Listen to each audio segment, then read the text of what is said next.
Joining us now, though, is Pat Buchanan. Pat Buchanan, of course, an inspiration to me, plays a central role in the populist movement that I recount in my new New York Times bestseller, Billionaire at the Barricades. Pat was very nice to mention this in a recent column. And this fight on the right that we've seen brewing really since almost the end of the Reagan administration, really, up until present day. The establishment doesn't want to give up power. And they're gnashing of teeth, Pat, the wailing. Oh, no, they want Trump in an orange jumpsuit. Let's face it. Pat, great to talk to you. Good to talk with you, Laura.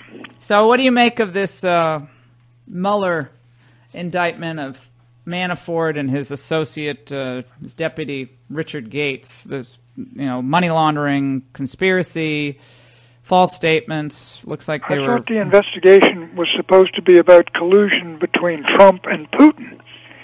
And what they've done is they've taken a campaign manager who was with Trump for 3 months and apparently gone back all the way to 2012 or 2010, 2011, and indicted him for income tax evasion and things like that.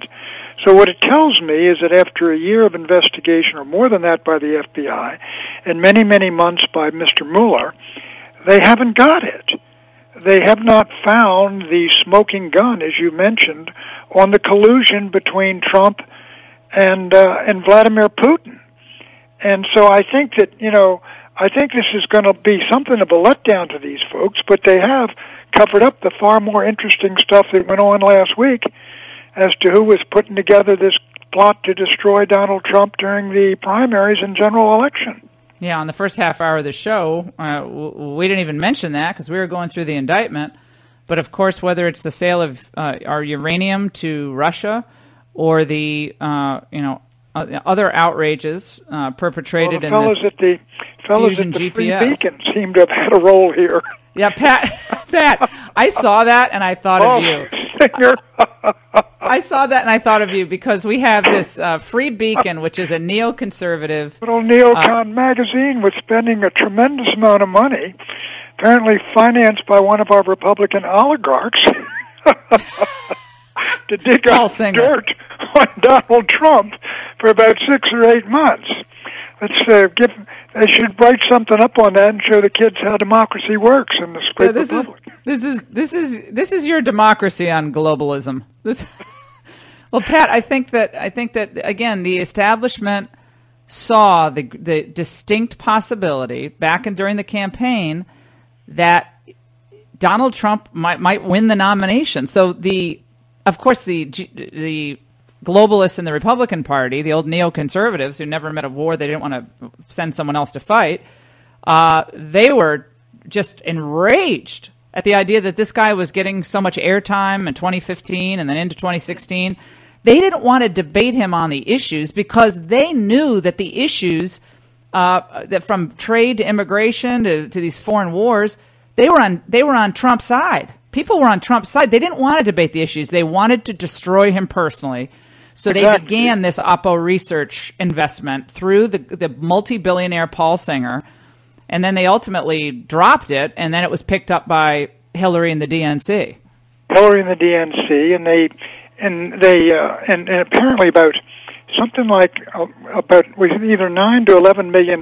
Not all of it went through that DNC law firm to this Fusion GPS, and they hire this British spy who's got ties to the KGB and FSB and the FBI, and they're digging up all these dirt, and they mix it with lies, and then they bring it back, and our FBI is considering hiring Michael Steele, the spy. I mean, there are big questions on this, Laura, and I hope they're going to get into them.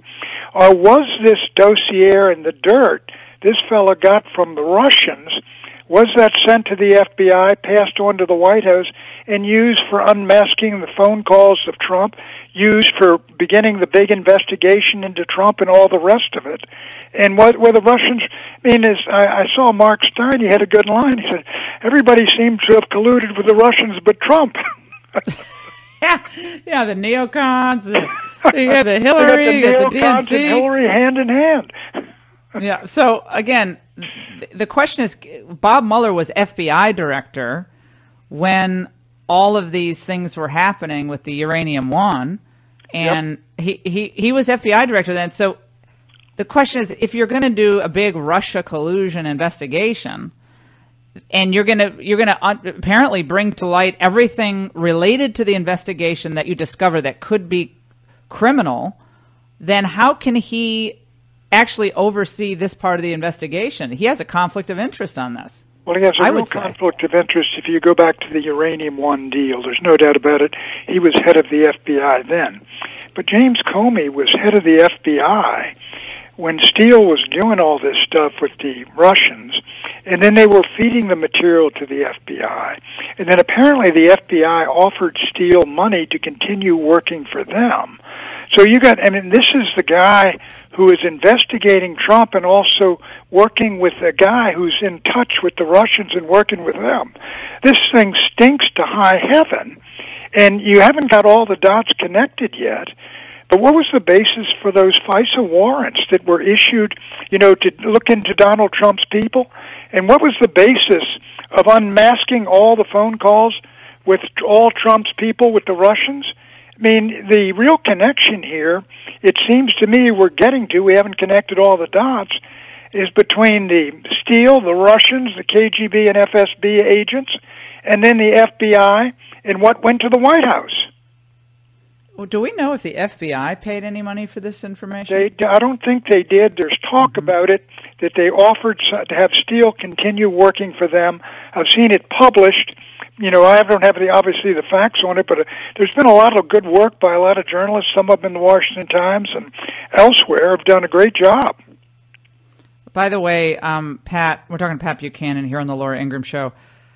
John Boehner spoke over the weekend to Politico, and he just went on a tear against talk radio. He doesn't mention me by name, but he blasts, of course, Hannity, Mark Levin, Limbaugh, and he said basically that they want to whip people up into this frenzy, and they're not really, he said, I always liked Limbaugh. When I went to Palm Beach, I would meet with Rush and would play golf. But who was that right-wing Mark Levin? He went crazy, and he got a big audience. He dragged Sean Hannity to the dark side. He dragged Rush to the dark side. And these guys, I used to talk to them all the time, and suddenly they're beating the living blank out of me. And he said, I had a conversation with Hannity beginning in 2015. I called him and I said, listen, you're nuts. We had a really blunt conversation. And then it was better for a few months, and then it went back to the same old, because I wasn't going to be a right-wing idiot. That's what John Boehner said. Probably, pretty angry at his departure and the real beating he took up to that departure. But these are really, quite frankly, Laura, I think are the results of, there's a real internal struggle going on inside the Republican Party, and at bottom it is about policy, it's about the agenda, it's about the future, and it's about the character and nature of the GOP. And as I wrote last week, on some issues like immigration now and open borders and globalization and free trade and federal deficits and wars, and just like they're working up the one now on Iran, you can see it in D.C. All of these things, there's an enormous part of the Republican coalition that is more Trumpian on those issues. On other issues like judges and justices, we all agree. On tax cuts, we agree. We might disagree on where. But on these issues, there's real division. And you can go back in American history, go into the 19th century, you can see the tariff wars and the battles over slavery and things like that. And that's what's taken place, and what's embittering so much of our politics is what's underneath it all. People try to make it about personality or how much Trump tweets, but what's really going on, if you really want to, again, pull the curtain back, is there is a real substantive divide, and has been really for decades, within the GOP on some fundamental issues that turns out haven't worked out so well for the regular people, has made their life better. It's made their life worse. And Donald Trump was elected to turn over the apple cart and try to reset things so policies work better for the average person and they return more power to those people. That's what he said in his inaugural address. I want to take power and give it back to you. Well, you mentioned in your book, at the end of the Cold War, the great East-West struggle where we were all basically united inside the GOP and the conservative movement, that great coalition sort of came apart in our campaign in '92 and '96, Buchanan campaign. They hit these new issues about trade deficits. We've got to start looking out, quote, for America first. And you got to worry, the mass immigration and the illegal immigration walking across the border, changing the character of the country. People are getting angry. They don't want NAFTA. They don't want GATT. They don't want the WTO for China. And it was not a majority. It didn't get a majority in the GOP, but Trump seized upon these issues, recognized it was in touch with what the American people were thinking and feeling, and those numbers were growing to the point where, good heavens, even Hillary Clinton was trashing NAFTA and the TPP. So did Obama. And you know what, Pat, before we let you go, John Boehner seems to think, again, this is all personal, that people are just angry for the sake of being angry. No, what people resented is that the party turned on the people. The party started treating average working class people as if they were the servants. And it's supposed to be the other way around. Government is supposed to be the servant of the people. And so John Boehner can huff and puff and blow his house down.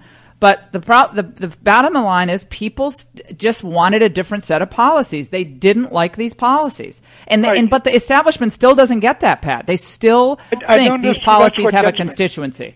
That's what I don't understand. They don't get it. You could see the force of these issues rising and growing and developing. And the immigration issue in 2007, the whole country rose up and said no to amnesty.